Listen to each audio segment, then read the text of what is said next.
J'ai jamais aimé l'histoire, ça me saoulait. C'était mal enseigné, mal sélectionné, raconté avec des billets énormes qui faisaient que la France était soit victime, soit grande gagnante d'un combat juste. Bref, j'aimais pas l'histoire. Mais au début de l'année, j'ai quitté le lycée et je devais bien apprendre un peu d'histoire par moi-même pour mieux comprendre le monde, les pays dans lesquels je voyageais et pour avoir mon bac. Du coup, je devais trouver un moyen fun de l'apprendre de mon côté. Et là, je me suis dit, et si je faisais une carte mentale qui récapitule l'histoire de toutes les civilisations ? J'ai commencé à chercher un livre à partir duquel je pouvais partir. Et j'ai trouvé Grammaire des civilisations, 650 pages, qui te raconte le condensé de toute l'histoire des civilisations. Et quand j'ai commencé à lire le livre, il y a un truc qui m'a tout de suite plu. Il a dit que ça faisait 20 ans qu'il écrivait les manuels scolaires d'histoire, qu'il avait toujours trouvé ça super chiant et mal fait, et que maintenant, il voulait raconter l'histoire en mode cool, comme il aimerait qu'on lui raconte à lui-même. Et aussi, ce qui m'a vraiment plu, c'est qu'on parlait de l'histoire des civilisations, pas d'un pays en particulier. On parle pas d'un enchaînement d'événements en particulier qu'il faut apprendre par cœur comme en cours d'histoire, aka la télé-réalité des rois de France, mais on prend des lunettes macro et on regarde sur une grande échelle l'histoire des civilisations. Donc ça y est, je savais que j'allais faire une carte mentale qui récapitule l'histoire de toutes les civilisations. Et en fait, c'était chiant. Très chiant. Ça m'a pris 3 mois, tous les matins. La motivation était super dure à garder. Je voyais les pourcentages sur mon livre Kindle qui avançaient de 2 en 2 alors que je lisais 1 à 2 heures tous les matins. Et je suis pas un petit lecteur, je lis environ 100 livres par an. Mais du coup, j'ai eu envie de partager avec vous les choses qui m'ont frappé en lisant l'histoire des civilisations. C'est d'ailleurs le sujet de cette vidéo. Mais avant toute chose, c'est quoi une civilisation? En fait, les civilisations, ce sont avant tout des aires culturelles. Ce sont des espaces physiques dans lesquels il y a certains traits culturels qui sont dominants. Néanmoins, leurs frontières ne sont pas du tout perméables. On pense même qu'à l'avenir, la notion de civilisation pourrait disparaître au profit d'une civilisation unique, avec la mondialisation, etc. Et en fait, les civilisations, elles se définissent par le biais des sciences, géographie, histoire, sociologie, économie, etc. C'est pour ça qu'en fait, société et civilisation, ce sont deux manières de regarder la même chose. La société industrielle soutient la civilisation occidentale. Et on peut aussi évidemment l'observer d'un point de vue psychologique. Chaque civilisation a un ensemble de grandes valeurs et de normes dans un contexte intersubjectif. C'est tous ces angles de lecture qui nous permettent de définir une civilisation. Et une civilisation, elle évolue en rejetant d'autres cultures, en rejetant sa propre culture, en intégrant et en transcendant sa propre culture pour évoluer, par une révolution par exemple. Ok, maintenant je vous ai dit ce que c'était qu'une civilisation, j'ai envie de rentrer dans le détail des choses que j'ai apprises en lisant Grammaire des civilisations et en faisant ma carte mentale. Le premier point dont j'ai envie de parler, ce sont les religions. En fait, les religions, elles ont systématiquement eu et elles ont toujours un énorme impact sur les civilisations. Tu comprends en fait pourquoi il y a dans certains pays un immobilisme social ou bien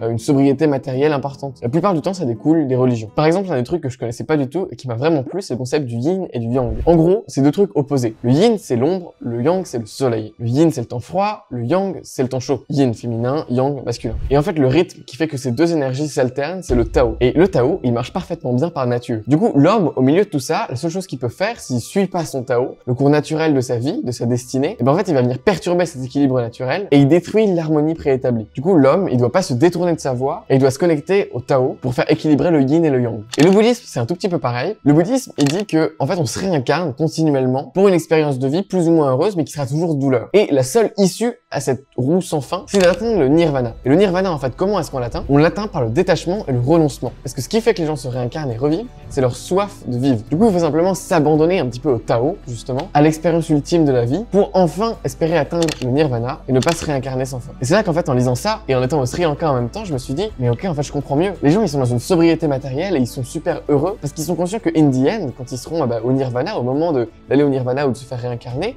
les biens matériels, etc., ils comptent plus. En fait, c'est sans importance. Non, ce qui est réellement important, c'est ce que tu as fait dans ta vie, c'est le bien que tu as apporté au monde, à quel point tu as réussi à te détacher et à renoncer, et à quel point tu t'es rendu compte que c'est pas un moi individuel qui existe, mais qu'on fait tous partie d'un tout plus grand. Du coup, forcément, le niveau de bonheur ici au Sri Lanka est super élevé, alors que le niveau de richesse matérielle et physique est vraiment très faible. Et je pense que ça peut directement être relié avec le fait que le bouddhisme est prépondérant ici au Sri Lanka. Deuxième point, quand on nous apprend l'histoire, on le fait terriblement mal. En fait, l'histoire de l'Europe tout entière, au niveau macro, même super macro, c'est super simple. Et si on nous expliquait cette histoire au niveau macro au début, on pourrait rattacher tous les petits événements qu'on apprend ensuite à ce niveau macro. Et on serait plus perdu en se disant, ok, mais la Révolution française, c'est avant ou après tel événement et c'est juste que non. Là, on saurait les grandes périodes globales, on saurait ce qui s'est passé dans les grands mouvements en Europe et on pourrait rattacher tous les petits événements. Ok, je vous résume l'histoire de l'Europe en 2 minutes. Tout commence avec la cassure de l'Empire romain en 2 parties en 395. À ce moment-là, l'Europe, elle lutte tous les jours pour survivre. Il y a des invasions de partout. Au nord, il y a les barbares. La Germanie, elle lutte contre les invasions qui viennent de l'Est. Au sud, il y a les musulmans qui arrivent. Et du coup, d'ailleurs, en réponse aux musulmans qui veulent tout envahir, il y a les catholiques qui créent les croisades pour buter tout le monde. monde. Bref, l'Europe, elle lutte donc tous les jours pour survivre. Et elle ne peut pas supporter de grands empires. À peine édifiés, les empires, ils sombrent aussitôt. Du coup, ça fait que l'Europe occidentale, elle se fractionne en des minuscules seigneuries. Et c'est comme ça qu'arrive la féodalité partout en Europe. Et pour ceux qui savent pas, en gros, la féodalité, un seigneur qui a son terrain, et il propose à des citoyens de les protéger en l'échange d'un impôt. Et en fait, grâce au christianisme, même si tout le monde est un peu replié sur lui-même dans son petit château fort, etc., en fait, il y a des valeurs partagées entre tout le monde.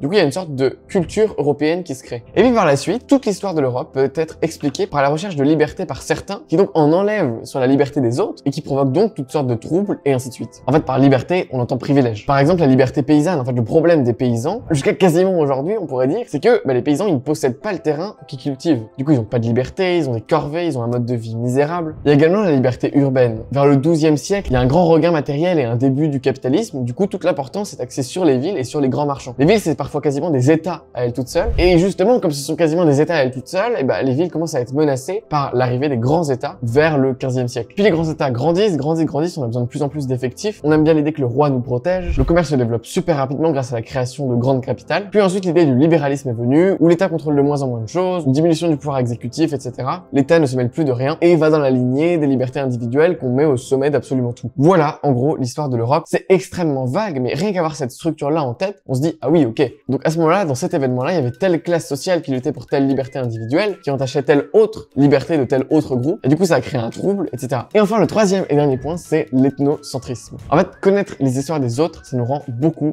plus tolérants. C'est exactement comme le voyage. Quand on nous dit à la télé que tel événement horrible s'est produit dans tel pays, en réalité, c'est beaucoup plus complexe. En fait, en s'intéressant à l'histoire des autres civilisations, on comprend pourquoi telles normes et telles valeurs sont de telle ou telle manière dans d'autres pays, et donc on comprend pourquoi elles sont différentes des nôtres, et qu'elles sont pas forcément moins bien ou mieux, elles sont juste différentes. Voilà, maintenant il me reste plus qu'à tout apprendre par cœur, je vais lire un chapitre par jour en boucle jusqu'à ce que je connaisse tout, et pendant que je lis mes chapitres, je vais essayer de faire un podcast sur l'histoire. Le lien pour l'écouter sera dans la description, il y aura peut-être pas encore d'épisode au moment où la vidéo sortira, mais je vais essayer de sortir régulièrement de nouveaux épisodes sur l'histoire des civilisations. Et si vous voulez aussi ma carte mentale, allez-y, c'est en description, c'est bourré de fautes, mais je m'en fiche parce que je l'ai fait en dictée vocale sur mon téléphone. Moi je vous souhaite une excellente journée, salut!